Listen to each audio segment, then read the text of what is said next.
আসসালামু আলাইকুম। নতুন রেসিপি নিয়ে আমি আবারও হাজির হয়ে গেলাম আমার চ্যানেল সোনেজ রেসিপিতে। আজ আমি বানাবো সয়াবিনের কাটলেট বা সয়াবিনের কাবাব।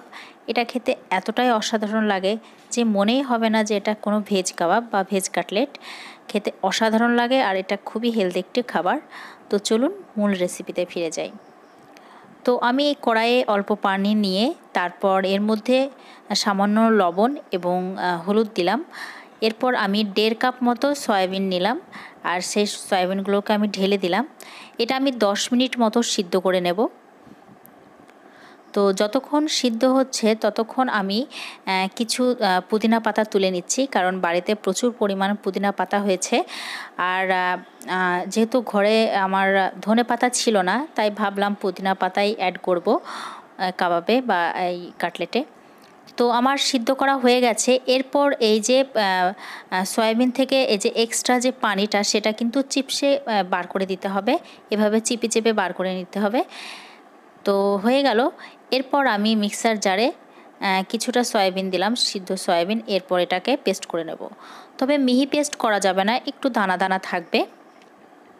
তো আমার পেস্ট করা হয়ে গেল। এরপর কিছু বেসিক মশলা যেমন লঙ্কা গুঁড়ো দিলাম 1 চামচ, জিরে গুঁড়ো 1 চামচ, হলুদ 1/2 চামচ, চিলি ফ্লেক্স দিলাম 1.5 চামচ। এরপর দিচ্ছি গরম মশলা 1 চামচ, আদা রসুনের পেস্ট দিচ্ছি এখানটায় 2 চামচ মতো। তো এই সমস্তগুলোকে দিয়ে ভালো মতো নাড়াচাড়া করে নিতে হবে। এরপর 3টে কাঁচা লঙ্কা আমি কুচি কুচি করে দিলাম। তো একটা চামচের সাহায্যে আমি ভালো মতো করে নাড়াচাড়া করে নিচ্ছি। এরপর স্বাদ মতো লবণ দিতে হবে। আবারও একবার ভালো মতো করে নাড়াচাড়া করে নিচ্ছি। এরপর আমি দিচ্ছি পেঁয়াজ কুচি, একটা বড় সাইজের পেঁয়াজ কুচি করে দিলাম। এরপর দিলাম আমি পুদিনা, যে পুদিনা পাতাগুলো আমি তুললাম সেটা ভালো মতো করে ধুয়ে কুচি কুচি করে দিলাম। এরপর দিলাম 2 টেবিল চামচ বেসন এবং একটা ডিমের সাদা অংশ। তো এটা বাইন্ডিংয়ের কাজ করবে। তো এর পরিবর্তে আপনারা কর্নফ্লাওয়ার অ্যাড করতে পারেন বা পাউরুটির গুঁড়োও অ্যাড করতে পারেন। যে কোনো বাড়িতে যেটা অ্যাভেলেবেল থাকবে সেটাই অ্যাড করবেন, যাতে এটা বাইন্ডিংয়ের কাজটা ভালো হয়। তো সবশেষে আমি একটা লেবুর হাফটা আমি ইউজ করলাম, লেবুর রস অ্যাড করলাম। তো এগুলোকে ভালো মতো করে মাখাতে হবে।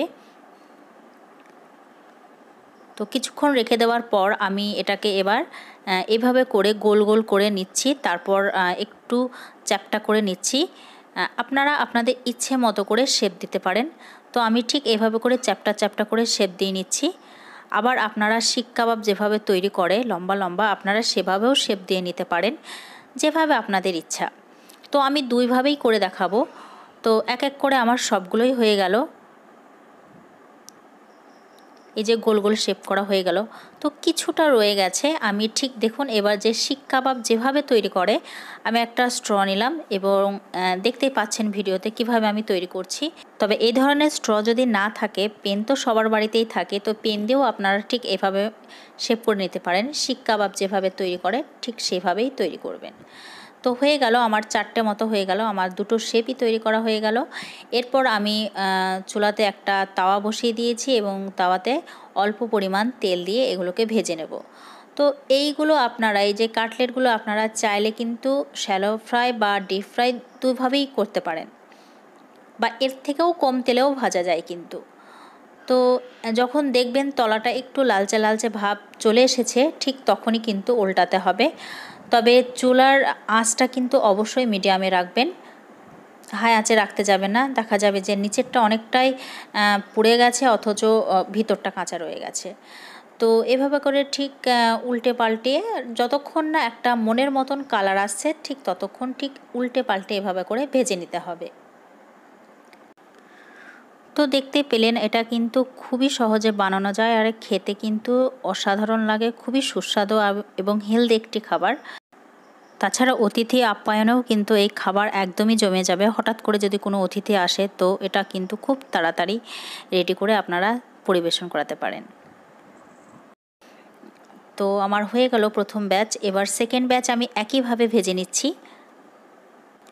তো তো দেখতেই পেলেন কত সহজেই আর কম সময়ের মধ্যে কিন্তু এই কাবাব বা কাটলেট তৈরি হয়ে যায়। আর এটা কিন্তু যে কোনো সসের সাথে বা চাটনির সঙ্গে খেতে কিন্তু অসাধারণ লাগে। তো আমার এই রেসিপি যদি আপনাদের ভালো লেগে থাকে অবশ্যই লাইক, শেয়ার এবং কমেন্ট করে জানাবেন।